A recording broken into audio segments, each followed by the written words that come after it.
Hi friends, welcome back to பசியும் ருசியும்.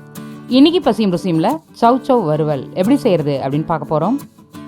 இந்த சவ் சவ் வறுவல் சாம்பார் சாதம், ரசம் சாதம், curd rice, biryani, variety rice இப்படி எல்லாத்துக்குமே ரொம்ப ரொம்ப சூப்பராக இருக்கும். இந்த வறுவலை கிட்ஸ் எல்லாம் வெறுமனே அப்படியே சாப்பிடுவாங்க, அந்தளவுக்கு சூப்பராக இருக்கும். ஸோ இந்த வீடியோவை ஸ்கிப் பண்ணாமல் லாஸ்ட் வரைக்கும் பார்த்து கண்டிப்பாக நீங்களும் ட்ரை பண்ணி பாருங்கள். வாங்க ரெசிபிக்குள்ளே போகலாம். சவ் சவ்வை வாஷ் பண்ணி க்ளீன் பண்ணி தோல் நீக்கிட்டு ரவுண்டாக இது மாதிரி ரொம்ப திக்காகவும் இல்லாமல் தின்னாகவும் இல்லாமல் கட் பண்ணி எடுத்துக்கணும். இது கூட 1.5 ஸ்பூன் கார்ன்ஃப்ளவர், 1/2 ஸ்பூன் கடலை மாவு, 1.5 ஸ்பூன் அரிசி மாவு, 1 ஸ்பூன் பிளைன் மிளகாய்த்தூள், 1/4 ஸ்பூன் கரம் மசாலா, 1/2 ஸ்பூன் மஞ்சள் தூள், 1 ஸ்பூன் இஞ்சி பூண்டு விழுது, தேவையான அளவு உப்பு சேர்த்து மிக்ஸ் பண்ணிக்கணும்.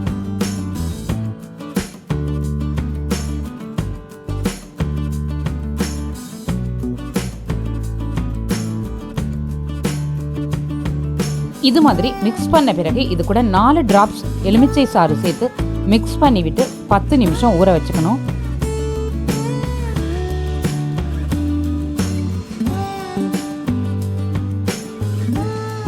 ஆயில் ஹீட் ஆன பிறகு நம்ம ஊற வச்சிருக்க சவ் சவ் பீஸை 1 by 1 ட்ராப் பண்ணி ஃப்ரை பண்ணி எடுத்துக்கணும்.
இதே மாதிரி பேலன்ஸ் இருக்க பீசஸ் எல்லாத்தையுமே ஃப்ரை பண்ணி எடுத்துக்கலாம். நான் எடுத்திருக்க மாதிரி மீடியம் சைஸ் சவ் சவ்வாக இருந்தால் அப்படியே சர்க்கிளாக கட் பண்ணி நம்ம ஃப்ரை பண்ணிக்கலாம். கொஞ்சம் பெரிய சவ் சவ்வாக இருந்ததுன்னா நீங்கள் ஆஃப் சர்க்கிளாக போட்டுக்கலாம்.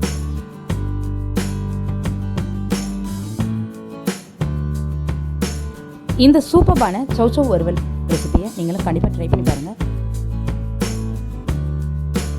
இந்த வீடியோ உங்களுக்கு பிடிச்சிருந்தா லைக் பண்ணுங்கள், ஷேர் பண்ணுங்கள். இந்த வீடியோவுக்கு கீழே உங்களுடைய கருத்துக்களை பதிவிட மறந்துடாதீங்க. வணக்கம்.